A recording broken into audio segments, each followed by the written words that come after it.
Pension നൽകാനും ക്ഷേമ പ്രവർത്തനങ്ങൾക്കുമാണ് സംസ്ഥാന സർക്കാർ കടമെടുക്കുന്നതെന്ന ആലത്തൂരിലെ LDF സ്ഥാനാർത്ഥിയുടെ അവകാശവാദത്തിനെതിരെ വിമർശനവുമായി NDA സ്ഥാനാർത്ഥി ഡോക്ടർ TN സരസു. സഹകരണ മേഖല കൊള്ളയടിച്ചതുപോലെ നാടിനെ നശിപ്പിക്കാനാണ് LDFന്റെ ശ്രമമെന്നായിരുന്നു TN സരസുവിന്റെ വിമർശനം. വ്യക്തികൾ തമ്മിലല്ല, ആശയങ്ങൾ തമ്മിലാണ് പോരാട്ടമെന്നാണ് LDF സ്ഥാനാർത്ഥിയുടെ നിലപാട്. NDA സ്ഥാനാർത്ഥി കൂടി എത്തിയതോടെ രാഷ്ട്രീയ ചൂട് കടുക്കുകയാണ് ആലത്തൂർ മണ്ഡലത്തിൽ.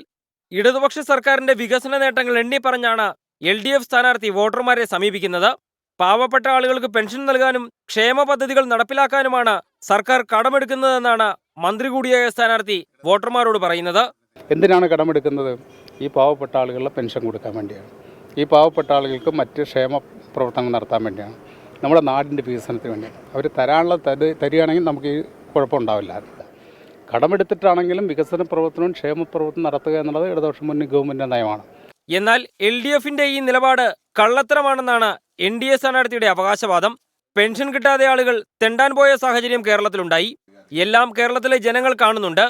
ആലത്തൂരിന്റെ വികസനത്തിന് വേണ്ടിയാണ് തന്നെ മോദി സ്ഥാനാർത്ഥിയാക്കിയതെന്നും NDA സ്ഥാനാർത്ഥി പറഞ്ഞു. രാധാകൃഷ്ണൻ കൊള്ളാത്ത ആളാണെന്നൊന്നും ഞാൻ പറയുന്നില്ല. പക്ഷേ രാധാകൃഷ്ണൻ്റെ പാർട്ടി അത് ഈ കേരളത്തിലെ കുട്ടിച്ചോറാക്കി. അതാണ്. അപ്പോൾ അതൊക്കെ കണ്ടുവരുന്ന ജനങ്ങൾ രാധാകൃഷ്ണനും ഇവിടെ വന്നിട്ട് മോദിജിയുടെ അടുത്ത് വന്നിട്ട് എന്ത് ചെയ്യാനാണ് രാധാകൃഷ്ണൻ?